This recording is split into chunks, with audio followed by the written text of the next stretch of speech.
The problem with the CADing I figured out is I don't know the dimensions. I did not. I have a calibrator that still didn't arrive yet, which is I don't know the dimensions of any of this. So I'm just going in blind, which is a big problematic situation. So yeah, rulers. I tried the rulers last time. It didn't give the enough detail result, so the motor would just slip. It wouldn't slip in. So I don't want to make that same mistake twice. That would be foolish of me.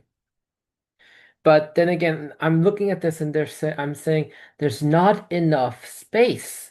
I'm looking at all the material you need, and you need to put a battery in there, which is going to be a large chunk of it. Unless I can get a smaller battery than this. Probably will need to get a smaller battery, honestly. All right, good point there. And then I might need smaller servos too, honestly. Um, Not the smallest possible servo because of the 5 inch. I'm starting to realize 8 inch might be easier. I mean, I need to buy a separate new motor, which is not happening. I'm just gonna have to work with the 5 inch specs. But yeah, if you're asking, is there anything special about this catting? There is. There's the angle over here, which is basically if I were to annotate over here, you can't really see it. But the angle over here, if you look at over here, is about the 2 degrees. Which is perfect ratio for getting it into a region that's not turbulent all the time with a low Reynolds number. Um, yeah, it's still gonna be turbulent. Let's be honest here. But yeah, I got the look over here, which is perfect, which is the look that we're looking for any of those Hilo projects.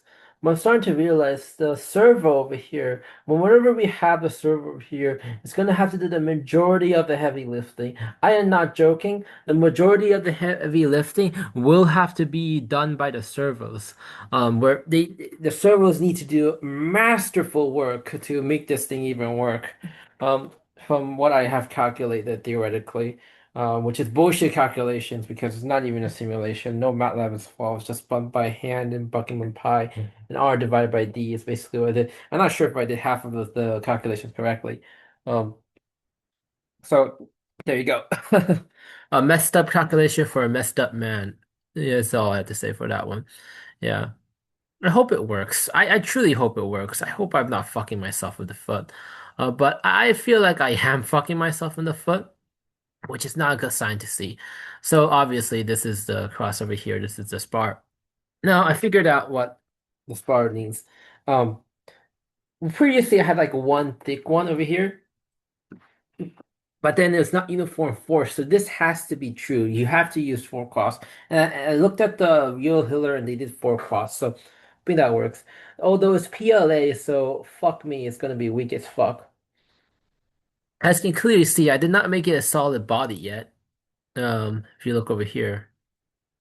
And there's a huge reason for that because I ain't sure where this is going to be located. So I can move these around for now, because I don't know where it's going to be located. Um, from what I'm seeing, it's probably going to be near the middle-ish area because it's going to be back to back, right? So it's going to have to be back to back. But how I'm going to get the screwdrivers in is the impossible part. I don't know how I'm going to get the screwdrivers in, which is going to be like really t difficult to do. Um, if I didn't have a plan, which is yeah yeah. I'm thinking having the whole thing lifted up a little bit. So it might be a little bit posthumous to do this, but if we can move this up a little bit and have like pings, we can make one of the motors like poke outwards, which would be interesting. I'm not sure if that's allowed, but we might be forced to do that. Yes, we might be forced to do that just because of how impossibly hard it is to uh, move move the move the what was it called again? Move the screws in. The screws are going to be impossible to put in. I figured out. Um, anyway, what else is there? There's the Adreno Nano I have and the Pico Adreno Pico I have, which is good enough for these two cases. What else do I have? That's it. for the Hiller thing for now. I need to 3D print when I have ready. Next thing I'll say is this part, which is the main event of what I said in my shorts, where I'm gonna do a lot more of this. Or the A is a subset of B, right? Talk like that. And if and then statements, which is one direction. Unidirectional is this. Oh, this got cut off. Oh, it doesn't matter. We'll figure it out. Um, yeah, I'll fix that later. And then ratio, we're using more of that terminology ahead of time so I don't get confused in the future.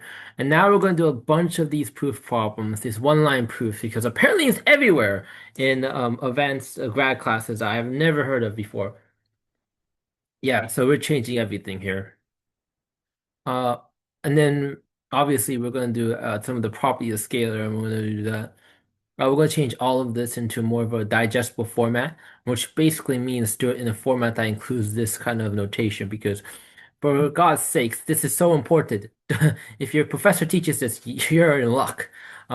As an undergrad. In my math classes, they never taught me this, so I'm going to force myself to do everything in this or index notation because index notation is king. Yeah. Anything else? No, I'm going to stop here and I'm going to just say, yeah, lovely talk.